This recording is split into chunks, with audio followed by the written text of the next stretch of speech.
Hey, my name is Lamar with MedRank Interactive. This is the Healthcare Digital Marketing Podcast. I have Ryan with CTC Associates. Ryan, we're excited to have you on this episode.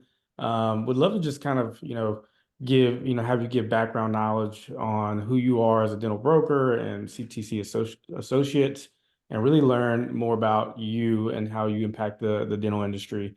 And before we get into that, and I see, you guys have been around doing this for a long time. I think what I saw was also at CTC Associates. You've been helping practice, owners with practice transitions since 1988, which is, gosh, around when I was born. And then you've personally been in the industry for quite some time now. But also just being able to help over 2,000 plus dentists with their practice being transitioned. So would love for you just kind of open up more and talk about, your background, your experiences, CTC Associates, and the services that you guys offer. Yeah, absolutely. Thank you for having me, and excited to talk to you and your audience about who we are and just kind of the dental industry in general. I personally, I've been in the dental industry for it's going on like 13 years now. Started in the banking and finance side, uh, dabbled in a little bit of real estate for a while, and then got back into banking, and then transitioned over here with CTC to become a partner with my now partners, Marie and Randon. Marie's father, actually Larry Chatterley, is the one that started CTC back in 1988. And our team has been together. Like you said, we have transitioned over 2,000 dental practices in and around the country, specifically in the Rocky Mountain region. So we're here located in Colorado. Randon is in Utah. We have Amanda in Washington State, and then we cover New Mexico, Wyoming, Colorado, and Utah. So yeah, it's been great. The dental industry in general has given me a ton, both personally and professionally. It's a great niche, a great business and industry to be a part of. And some of my best friends now, I've met in the dental industry, and it's been great. And dentists are great to work with, and really a lot of the healthcare providers. And it's been kind of very cool to see how the market's changed over the last 12, 13 years, like I said, since I've been involved. No, that's awesome. I agree with you 100% about the dental space. And I guess for you guys, do you only help on the buyer side, seller, or both? We help on both. I would say 95% of the time we represent the sellers in the transition. Okay. So whether it's listing the practice, helping them with an evaluation, working with them if they're trying to negotiate with DSOs, maybe it's a partnership buy-in, maybe they're just looking to place an associate, and then we'll even help sometimes on the startup side. So if we have a buyer who's just adamant about starting a practice and they want help, we can help them on that side as well. Gotcha. That's awesome. And then how do you prepare a seller to really sell their practice? I would say the biggest thing that when we have these conversations, and usually they're pretty, every once in a while, of course, we get somebody that comes to us and says, "Hey, I'm ready to put my practice on the market yesterday, and I need to sell by tomorrow." But for the most part, a lot of our conversations are people that are going to say, "I want to sell in the next 6 to 12 months, maybe 24 months, whatever that might be, based on their timing." And Yeah. in those situations, that's where we can really kind of lay out a plan. And that's where we try and get out in the marketplace and do events and seminars and things like that to help educate the doctors so that they don't get jammed up necessarily, and to the point where they have to do something necessarily maybe that they don't want to do. But when they can plan accordingly, then there's things that they can do. For instance, work on their cash flow, right? Profitability, everything like that. That's people are buying a business. That's all they care about is what does that profit look like, and are they going to be able to make money and support themselves and their families? Um, the other big thing I would say is little things like taking care of their lien situation. So coming out of COVID with PPP loans, Yeah. and idle loans and things like that, those are the things that kind of really hang up the closing process. So once we get the listing, we will pull a lien search. But a lot of times, if they if we find a buyer and they want to close in the next 45 days or 30 days or whatever it is, that could jam things up and push out that closing date because of you're dealing with the government and trying to get a hold of somebody that can clear that lien. And a lot of times there's liens on the practice for something like they bought a piece of equipment 15 years ago. It's been paid off for 10 years, but for whatever reason, that company did not release the lien. So just things like that. And then again, just kind of preparing both personally and mentally to leave that practice and making sure that this is the right move for them. Gotcha. No, that's awesome. And I guess like with selling a practice, I run a marketing agency in the dental and medical space. Do you consider marketing like in terms of helping the practice look more profitable? Is that ever a factor, or is it just like, hey, you are where you are at this point? I think there's little things that they can do. There's so many fixed costs that there's things that they can't control. They have, say, an office manager that's worked for them for 25 years, and that person's been loyal, and so they pay them accordingly. Or maybe it's the hygienist market right now, and finding staff and paying what you have to pay. There's some of those things that it is what it is. Of course, then your lease space, if you have proper negotiations and you can get a market rate, then that's always amazing. But there's just different situations like that. But I would say there's things depending on if they have enough time to plan for it, then maybe they can work on things like getting rid of insurances or trimming down their insurances. Maybe not going completely fee for service, but dropping some of their lower performing insurances to increase that profitability. But all those are just different things that they can look at. And from a marketing standpoint, of course, adding cash flow to the practice and growing your patient base and bringing in new patients is always a great thing to do. And of course, if you can add services with the technology available now, maybe it's something like, getting into something that you hadn't necessarily done before that you referred out, but now you're bringing that in-house, which is always a help.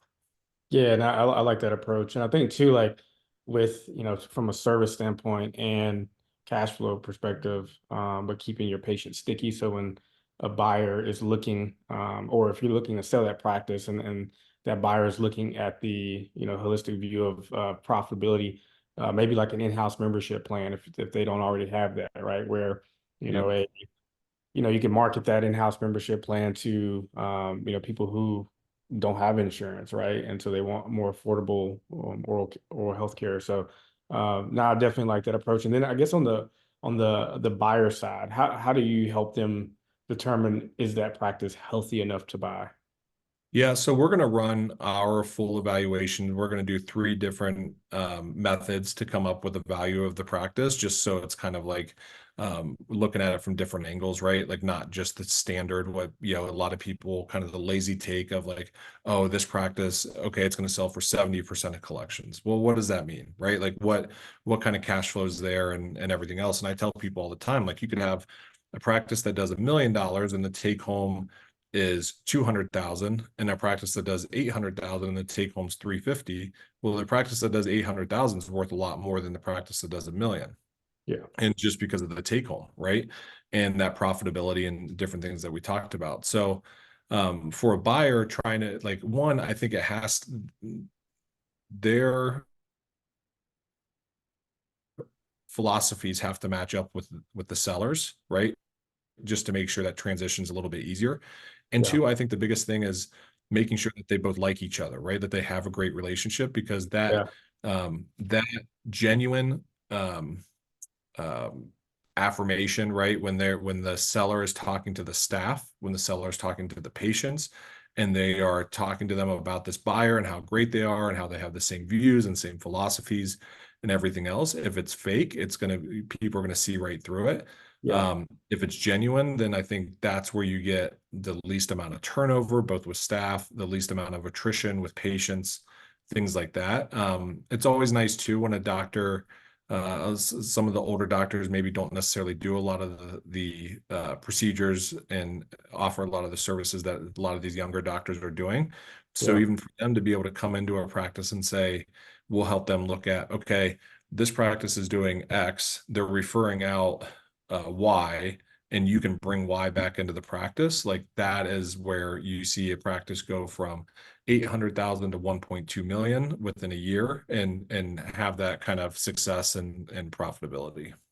Gotcha. That's interesting. Do you ever see like, I guess the sale fall through just because they don't like each other? There's some, like issue that you may find. Unfortunately, yes. Sometimes somebody says the wrong thing. People are very, this is, a lot of times this is going to be the largest transaction that people are going to make in their lives, right? Yeah.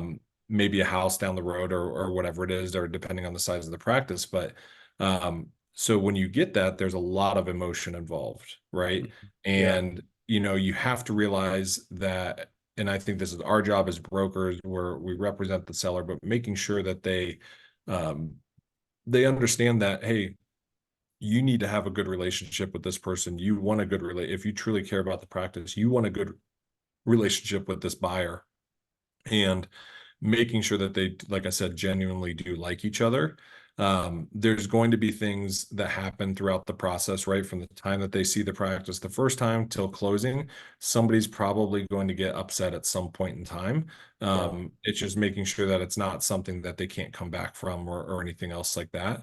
Um, I would say it's we've had seller or buyers rejected because the seller just does not like the buyer, right? Right. Whatever it is, what maybe Yeah. they, and it's all the little things, right? Like we allow our sellers to meet with the buyers and have that initial meeting so that they can really genuinely get to know each other.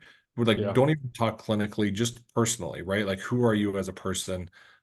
Making sure that they're a good fit. And a lot of times we've had doctors that maybe show up late to a meeting, or they show Mhm. up um, maybe a little too casual, or whatever it might be, right? Right. And it's, you only have one chance to make a first impression, and that first impression is so imperative in this process. And that's usually where you see, is it comes back to the very first time that they met, when somebody will rehash something or whatever it might be. But then, of course, you get some people that are just like, I don't care who I sell to, I just want the most money possible, and Right. that's fine too. So Gotcha. Gotcha. That's a definitely that's an interesting process. And I'm sure you guys do a great job of just helping them, coach them through that process of yeah, developing their yes, relationship so they can both meet their goal, which is buy a practice and sell their practice, right? correct, correct. Yes. Awesome. So let's switch a little bit to let's talk about DSOs. So is it true? So like because I guess there's a stigma of like bigger practices have to sell to DSOs, and then what do DSOs look for when buying practices, and then also what do you have to be aware of when you're dealing with DSOs? Yeah, so I would say with larger practices, there's still plenty of private buyers that'll buy larger practices. Okay. A lot of times you'll have, maybe it's going to be a partnership, right? You have two friends from dental school that have been waiting to go into business together. Maybe it's a doctor and their spouse that are both doctors, that they want to buy a practice, if it is a multi-doctor practice.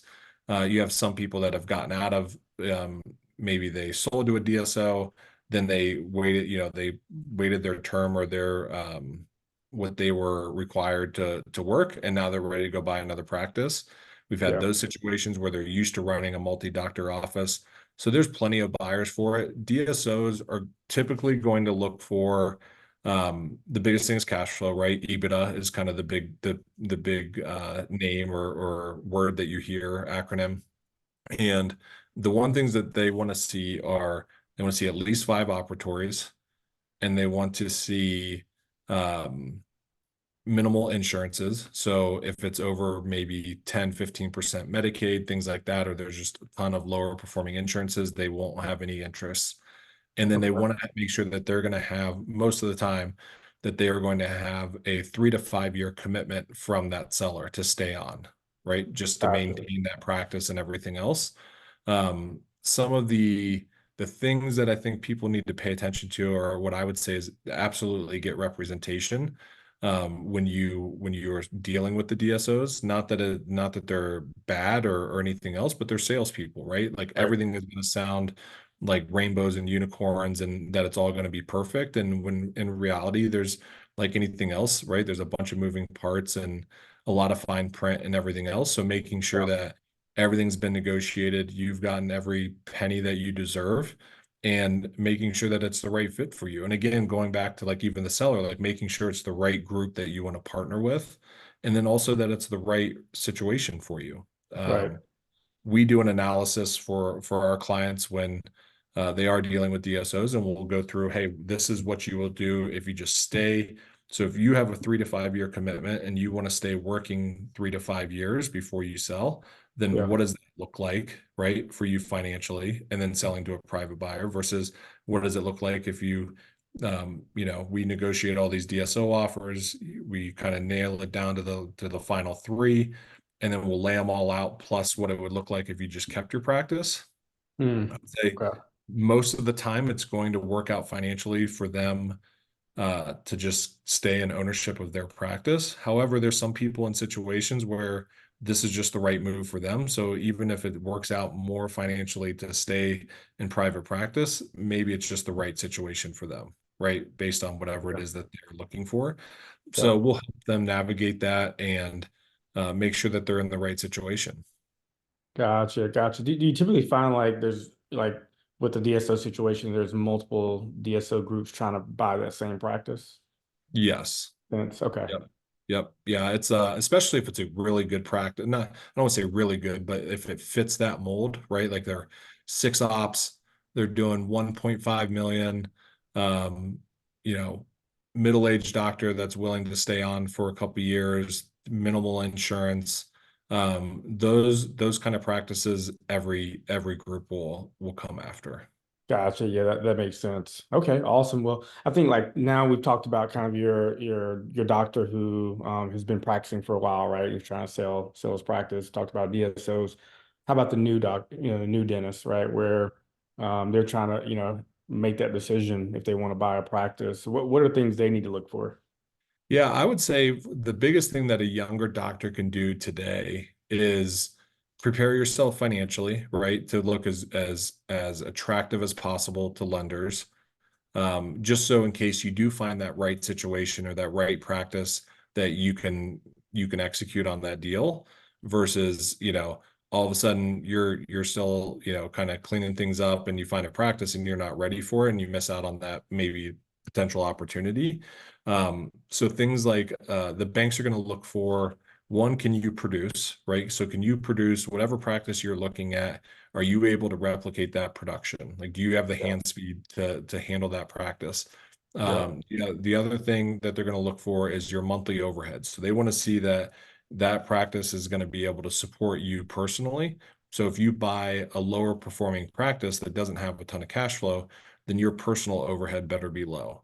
The banks are going to be comfortable with student debt. They understand that that's just part of the deal. And so if you have 4 or 500,000 in student debt, that's not a big deal. And the big thing that they're going to want to see is that you have some sort of nest egg or cash, safety net, whatever you want to call it, in case something crazy happens, that you at least have some cash to fall back on. Most banks are going to they want to see anywhere from 5 to 10% of the purchase price. So if you're buying $1 million practice, they're going to want to see that you have anywhere from 50 to $100,000 saved up again for that rainy day fund. gotcha, gotcha. That makes sense. And then I guess and we talked about marketing earlier, for that seller who's kind of, transitioning out, but a doctor, a new, like, let's say a new dentist who's transitioning in. How is it, do you put more weight on the marketing side going in versus going out? Yeah, I would say, for a new doctor coming in, of course, nobody buys a practice just to do the same thing that they're currently doing, right? Like they're not buying it just to maintain that level. They want to grow it. From a marketing perspective, I would say, talk with a marketing firm like you guys, like somebody that knows what they're doing and somebody that can really help them. I think the biggest thing too is just get out in the community, right? Like be involved, show face. If they don't see you, they don't know you're there, right? And so if you can be involved You can do things, insurance, I think some people look at as a form of marketing because people just get on their insurance company and see who it is. I don't know if that's typically the right type of patient for you, depending on the type of practice you want to have. I think that's the biggest thing, as well as who are you trying to target, right? Like, what do you Right. want your patient base to be? And if you're not targeting those people, then don't get mad when those people don't come. Right. Right. So I think that's probably the biggest thing. And just like I said, I think being involved, being active, shaking, I was say, like, shaking hands and kissing babies, get out there and do those things, and meet your patient base, have conversations with them, be unique, and always, um, just try and do something different, right? Like, differentiate yourself from your competitors in the marketplace, and just be involved. Yeah, I think that's a really good point, right? Where it's the value proposition, what makes you different and unique, right? And I think Yes. you really have to take that into account, even, obviously buying a practice, but marketing that practice, Yep. especially, you're gonna have to rebrand it, right? Like you got to make Yeah. it unique to your vision and your goals, right? And so no, I think you're right on point with that. And I think really just there's a lot of value in what you've positioned with this episode, right? Where just helping a seller, a buyer, or working with DSOs, and just remind the group who's listening, who will listen to this episode, where are you located? Like, how do you where do you focus again on, just from a practice transition standpoint, to really help doctors see success in either their selling or buying? Yeah, so we are located in I call it the Rocky Mountain region, right? So Marie, my partner, and I are in Denver. We have our other partner, Randon, who is in Salt Lake City, and then we have Amanda, who is in Eastern Washington, covers Idaho, Eastern Washington, and then we also cover, of course, Wyoming, New Mexico. But we can work anywhere in the country, and a lot, like, we have practices in Alaska. We've had practices in Florida. I mean, all over the place where people are calling us because, like, the dental market is very tight knit. So people that have a friend or in South Carolina that call us to help them, those are all. And honestly, we want to give back to the dental community that's given us so much. So even if it's just somebody that has a question or wants to have a conversation, and sometimes it's coming to somebody that's out of their market, so they can kind of get a different perspective, those are things we're always open to as well. So anybody, like I said, in the United States that needs help or has questions, we're absolutely 100% willing to just jump on a call with them and talk them through whatever questions they might have. Well, that's awesome. Well, you guys heard it here. Ryan with CTC Associates. He delivers so much value in terms of selling, buying, working with DSOs, and whether you're a new dentist or you've been practicing for a while. And so, Ryan, we appreciate your time. This was amazing. If someone wants to contact you, what's the best way to reach out? Yeah, my email is Ryan, Ryan, at ctc-associates.com, or you can call me at 720-899-6673. And our website is ctcassociates.com. You can reach out through our website as well if you have any questions, and one of our team members will absolutely help and get a hold of you. Awesome. Thank you, Ryan. And we'll include all that information in the show notes. Again, I'm Lamar with MedRank Interactive. This is the Healthcare Digital Marketing Podcast. We appreciate your time. We'll see you next time. Thank you.